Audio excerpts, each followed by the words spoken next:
आज हम बात करेंगे 12th क्लास के चैप्टर 3 मैट्रिसेस के बारे में। तो सबसे देखो होता क्या है matrix. Matrix is a set of m into n numbers arranged in form of ordered set of m row each consisting of n numbers is called m by n matrix. तो मैट्रिक्स होता क्या है, arrangement होता है numbers का जिसमें m रो होती है और m रो में हर किसी रो में कुछ ना कुछ आपके नंबर्स होते हैं जिसको मैंने n से रिप्रेजेंट किया है। तो मैट्रिक्स होती क्या है, अरेंजमेंट होता है नंबर्स का m रो और n कॉलम्स की फॉर्म में, रिप्रेजेंट करते हैं उसको m by n मैट्रिक्स को, और इसको रीड कैसे करेंगे हम m by n मैट्रिक्स। एक m by n मैट्रिक्स है m रो, जो भी आप ग्राफ पढ़ते हो उसमें x एक्सिस y एक्सिस होती है, x एक्सिस वाला लाइन को बोलते हैं हॉरिजॉन्टल लाइन जिसको हम लेके चलते हैं m रो, और n कॉलम्स मतलब वर्टिकल लाइन आपकी जो y एक्सिस वाला लाइन होती है उसको वर्टिकल लाइन बोलते हैं, उसमें हम लेके चलते हैं n columns. each m into n numbers of m by n matrix is called element। कि मैट्रिक्स में जो भी आपके नंबर्स होते हैं, n आपके नंबर्स प्लस माइनस कुछ भी हो सकते हैं, रियल नंबर या फिर कोई आपके स्मॉल लेटर हो सकते हैं, उन सबको हम बोलते हैं एलिमेंट या फिर array of matrix. A matrix is generally represented by symbols. Matrix को रिप्रेजेंट करने के तीन सिंबल होते हैं, एक आपकी क्लोज ब्रैकेट में, एक आपकी ओपन में और एक आपकी डबल बार में। लेकिन हम करेंगे क्या, यहाँ पर हम जो फर्स्ट वाली है पूरे चैप्टर में हम इसी से रिप्रेजेंट करेंगे मैट्रिक्स को। इसमें जो एलिमेंट ए आई जे लिखा हुआ है ये ए रिप्रेजेंट करता है एलिमेंट को, जिसमें जो आई है, आई आपका डिनोट करता है रो को और जे आपका रिप्रेजेंट करता है कॉलम को। तो वो एलिमेंट आपका कौन सी रो में है और कौन सी कॉलम में है। मैट्रिक्स को हम जो डिनोट करेंगे वो हमेशा कैपिटल सिंगल लेटर यूज करते हैं, जिसमें आप कैपिटल में इंग्लिश यूज कर सकते हो, X Y Z P Q वाला कोई भी यूज कर सकते हो। इसके बाद हम बात करेंगे order of matrix. A matrix having m row and n columns is said to be order matrix of order m by n। कि मैट्रिक्स में जितनी रो होती है और जितने आपके कॉलम्स होते हैं वो आपको रिप्रेजेंट करता है ऑर्डर को। हमेशा पहले हम रो लिखते हैं, देन उसके बाद आपका हम कॉलम्स लिखते हैं और उसको हम रीड करेंगे m by n ऑर्डर्स। इसमें जो एलिमेंट आपको दिखाता है, तो ए आई जे आपका, ए आपका एलिमेंट रिप्रेजेंट करता है, आई आपका रो और जे आपका कॉलम। क्या बोलेंगे सर, जो ए आई जे एलिमेंट है मैट्रिक्स का जो किस में लाई कर रहा है, आई वाली रो में और उसमें जे वाले कॉलम्स के बीच में जो लाई करता है। इसके बाद इसकी बात करेंगे हम टाइप्स की। तो सबसे पहला टाइप आता है आपका रो मैट्रिक्स। तो ए matrix having only one row, तो ऐसी मैट्रिक्स जिसमें सिर्फ एक ही रो हो, कॉलम्स हो ही ना, उस मैट्रिक्स को हम बोलते हैं रो मैट्रिक्स। फॉर एग्जांपल मैंने मैट्रिक्स बनाया जिसमें एलिमेंट मैंने लिए 1 और 5, ये आपकी सिंगल पहली रो आपकी है। जो आपको पता है आपका जो हॉरिजॉन्टल आप जो लेकर चलते हैं वो आपका रो होता है, तो सिर्फ एक ही रो है इसमें भी जिसमें 2 एलिमेंट है। इसमें सिंगल आपकी एक ही रो है जिसमें आपके पास 3 एलिमेंट है। ये दोनों आपके पास है रो मैट्रिक्स, और कैसे ऑर्डर की होंगी 1 by 2 एंड 1 by 3, जिसमें 1 क्या है आपका रो और 2 क्या है आपका कॉलम। तो उसमें एक रो है और 2 आपकी कॉलम्स है। इस वाले में रो तो सिर्फ एक ही है लेकिन कॉलम्स आपके 1 2 3, तो उसका ऑर्डर आपका आएगा 1 by 3 कि 1 रो और 3 कॉलम्स। नेक्स्ट सेकंड आपको होती है कॉलम मैट्रिक्स। तो ऐसी मैट्रिक्स जिसमें सिर्फ और सिर्फ एक ही कॉलम हो वो आपकी कहलाती है कॉलम मैट्रिक्स, जिसमें रो हो ही ना, सिर्फ आपके पास एक ही कॉलम हो, रो आपके पास जो मर्जी हो, 1 2 3 4 कोई मैटर नहीं करता उसमें। जैसे फॉर एग्जांपल 1 और 2, इसमें सिर्फ एक ही कॉलम है, 6 4 3 इसमें सिर्फ एक ही कॉलम है। रो इस वाले में कितनी आपके पास 1 2, इसमें आपके पास 1 2 3, रो जो मर्जी हो लेकिन कॉलम सिर्फ और सिर्फ आपका एक ही रहेगा, वो मैट्रिक्स आपको होती है कॉलम मैट्रिक्स। इसका ऑर्डर कितना है, इसमें रो कितनी है 2 और इसमें कॉलम कितना है 1, तो इसका ऑर्डर होगा 2 by 1। इसमें आपके पास काउंट करोगे रो 1 2 3, तो इसमें 3 रो है और एक इसमें सिर्फ कॉलम 1 है, तो आपका 3 by 1। हमेशा मैट्रिक्स में नीचे की तरफ जो लिखा जाता है ये आपका हमेशा ऑर्डर लिखा जाता है, जिसमें फर्स्ट वाला रिप्रेजेंट करता है रो को और लास्ट वाला करता है कॉलम्स को। नेक्स्ट थर्ड आपका rectangular matrix. A matrix is said to be rectangular if number of row and number of columns are not equal. तो ऐसी मैट्रिक्स जिसमें रो और कॉलम्स इक्वल ना हो, कि वैल्यू डिफरेंट है, सेम ना हो, उसको हम बोलते हैं रेक्टेंगुलर मैट्रिक्स। फॉर एग्जांपल मैंने एलिमेंट बना मैट्रिक्स बनाई जिसमें पहली रो का एलिमेंट मैंने लिए 1 3 और 4, सेकंड रो आपके लिए 2 0 6। इसमें रो कितनी है आपके पास 2, कॉलम्स काउंट करोगे आपके पास 1 2 3, इसका ऑर्डर कितना होगा आपका 2/3, जिसमें नंबर ऑफ रो कितनी है 2, नंबर ऑफ कॉलम्स कितने 3, सेम तो नहीं है। तो वो आपके पास जिसमें नंबर ऑफ रो और नंबर ऑफ कॉलम्स इक्वल ना हो, वो मैट्रिक्स आपकी होती है रेक्टेंगुलर मैट्रिक्स। फोर्थ आपकी स्क्वायर मैट्रिक्स। तो ऐसी मैट्रिक्स उसको हम स्क्वायर बोलेंगे यदि number of row and number of columns आपके सेम हो, कि मैट्रिक्स में जितनी रो हो उतने ही कॉलम्स हो, उसको हम बोलते हैं स्क्वायर मैट्रिक्स। जैसे मैंने मैट्रिक्स बनाई, इसमें रो कितनी काउंट करोगे तो 1 2, तो इसमें 2 रो है, कॉलम्स काउंट करोगे 1 2, तो इसमें रो भी 2 है, कॉलम्स भी 2 है, तो वहां पर सेम है। इसमें रो काउंट करोगे 1 2 3, 3 रो आ गया आपके पास, कॉलम्स काउंट करोगे 1 2 3, इसमें कॉलम कितना आ गया आपके पास 3। तो क्लियर, ऐसी मैट्रिक्स जिसमें जितनी रो हो उतने ही आपके कॉलम्स हो, उसको हम बोलते हैं स्क्वायर मैट्रिक्स। फिफ्थ आपकी डायगोनल मैट्रिक्स।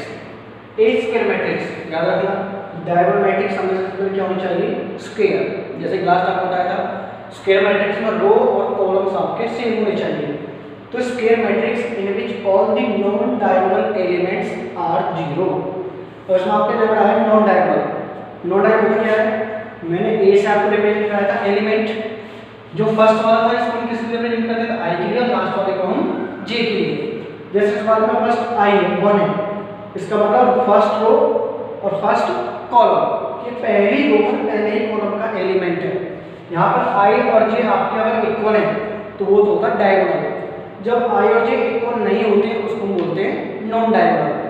तो square matrix in which non diagonal elements are 0 is called diagonal matrix. और फिर लिखा मैंने ए आई जे, 0 कब होगा यदि आई और जे रो और कॉलम सेम नहीं है एलिमेंट, तो उसकी वैल्यू हमेशा क्या होगी 0। जैसे इस वाले में ये आपके पास इक्वल नहीं है, तो यहाँ पर वैल्यू में क्या ली हुई है 0। यहाँ पर इक्वल है दोनों में इन केस में, तो यहाँ पर कोई कोई आपको नंबर आएगा, प्लस माइनस का कोई एक नंबर हो सकता है। यहाँ पर ये 2 1 सेकंड और फर्स्ट कॉलम, जिसमें आई और जे रो और कॉलम इक्वल नहीं है, तो वो भी क्या होगा आपका 0। सिर्फ आपका ये होगा, इसको बोलते हैं डायगोनल्स, हमेशा स्क्वायर मैट्रिक्स होगी। तो डायगोनल एलिमेंट्स में आपका कोई भी नंबर हो सकते हैं, बाकी नॉन डायगोनल्स जो भी होंगे वो सारे के सारे आपके क्या होंगे 0। अगर मैं 3/0 की बात करूं 3 0 0 0 -1 0 0 0 5, ये भी आपके पास क्या है डायगोनल मैट्रिक्स, जिसमें ये वाले आपके पास डायगोनल एलिमेंट्स हैं, बाकी सारे आपके नॉन डायगोनल हैं और बाकी सारे आपके होंगे 0। नेक्स्ट आपकी आइडेंटिटी या फिर यूनिट मैट्रिक्स, ये भी आपका इंपॉर्टेंट है। ए स्क्वायर मैट्रिक्स, ये भी आपकी स्क्वायर होनी चाहिए, रो और कॉलम सेम होने चाहिए। A square matrix is said to be unit if non diagonal elements 0 and each of its diagonal elements is unity. Unit का मतलब 1। यदि नॉन डायगोनल एलिमेंट्स तो आपके 0 हो और डायगोनल्स आपके 1 हो, जिसमें आई और जे यदि इक्वल है तो 1 है और डिफरेंट है तो 0 है। फॉर एग्जांपल 1 0 0 1, यहाँ पर डायगोनल एलिमेंट्स हैं जो कि क्या आपके पास यूनिटी 1 है, बाकी नॉन डायगोनल्स के आपके पास 0, तो ये भी आपके पास यूनिट मैट्रिक्स है। इसमें देखो ये वाला आपके पास डायगोनल एलिमेंट्स जो सारे सारे आपके पास होने, बाकी सारे नॉन डायगोनल, तो आपके सारे क्या हो जाएंगे 0। तो ये वाली आइडेंटिटी किस ऑर्डर की है, जिसमें 2 रो हैं और 2 कॉलम्स हैं, तो उसका ऑर्डर होगा 2। और ये आइडेंटिटी में आपके पास 3 रो और 3 कॉलम्स हैं, तो इस मैट्रिक्स का ऑर्डर आपका होगा 3। नेक्स्ट आपका 0 मैट्रिक्स, सिंपल है, ऐसी मैट्रिक्स जिसमें सारे के सारे एलिमेंट आपके 0 हो, वो आपका 0 मैट्रिक्स होगा।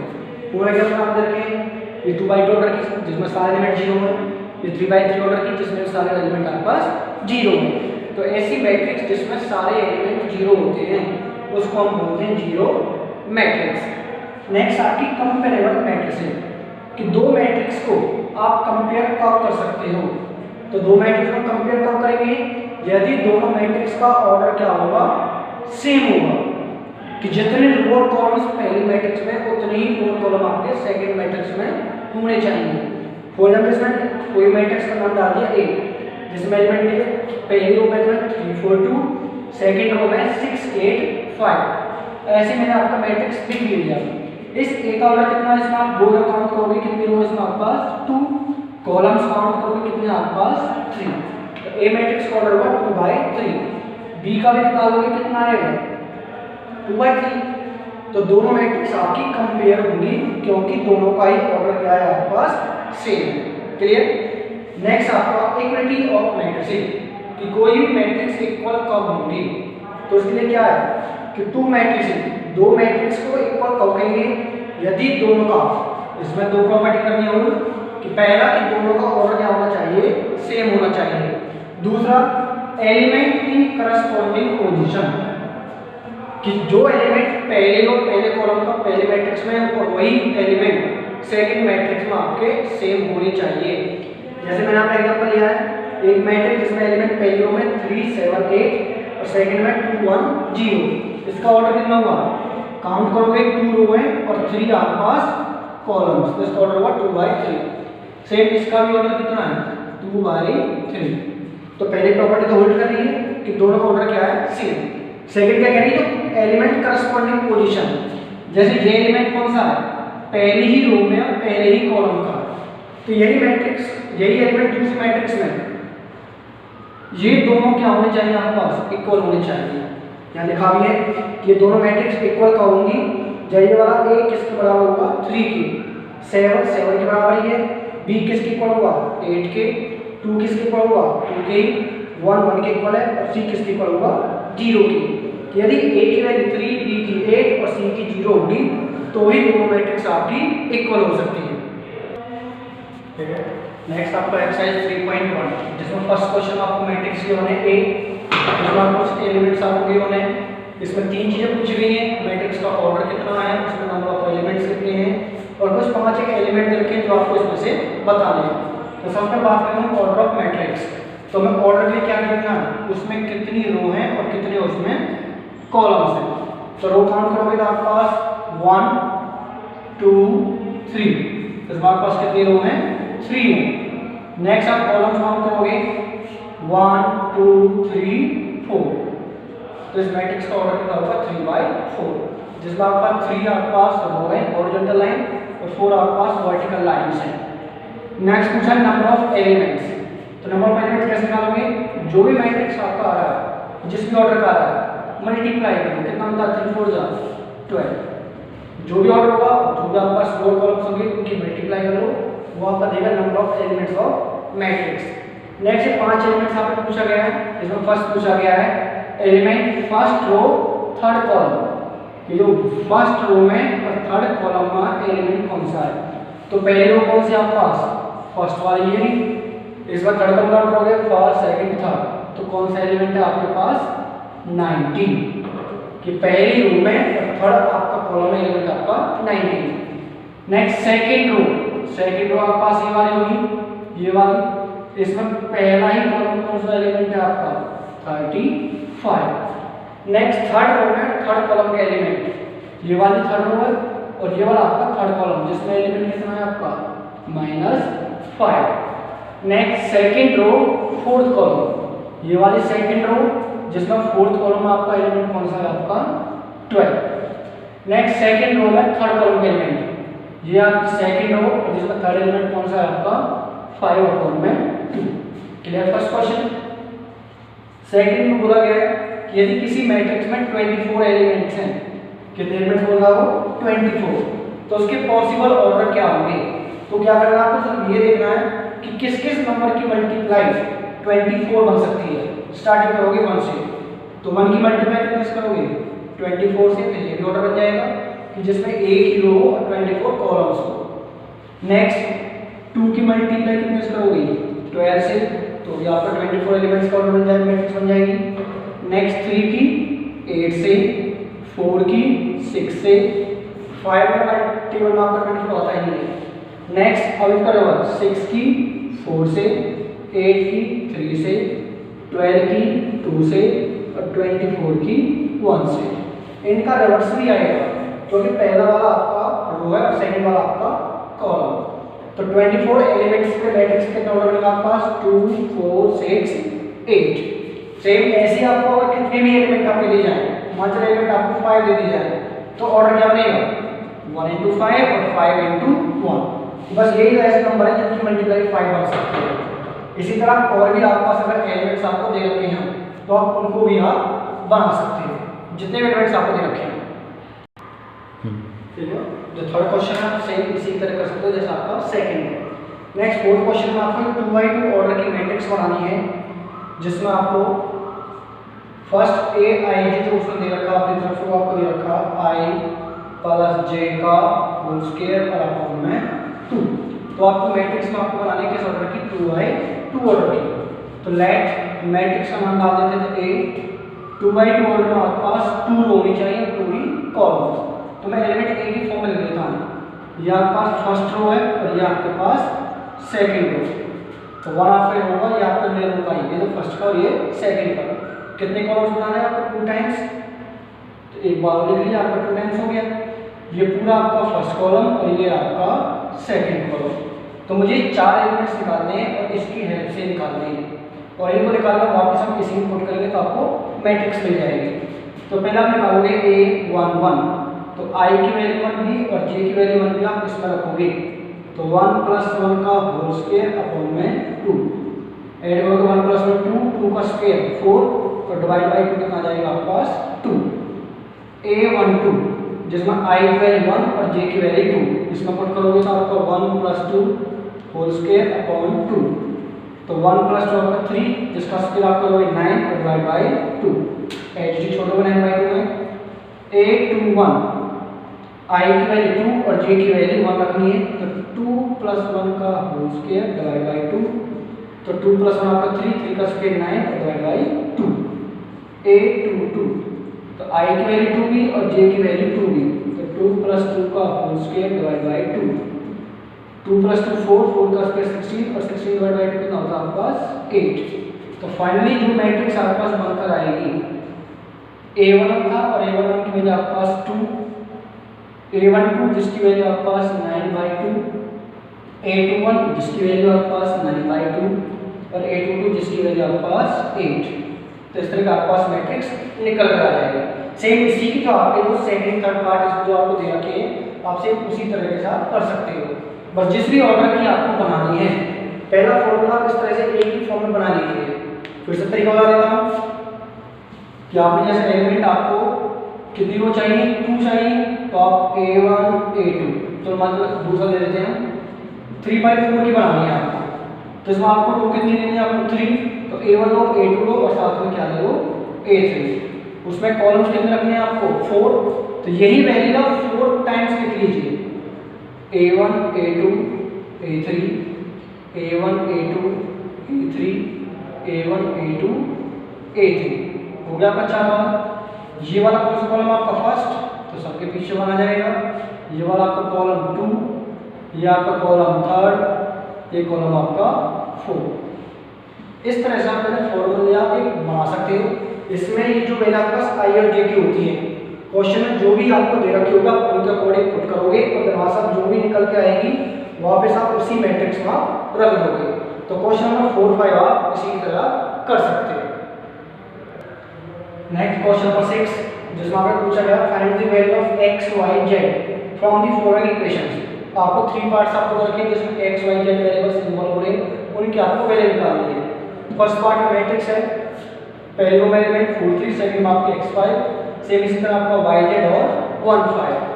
पहले बात है दोनों मैट्रिक्स इक्वल है नहीं तो कंडीशन क्या होती है दोनों का आउटर देखो सेम ही तो है जितने रो उतने कॉलम्स कर सकते हो।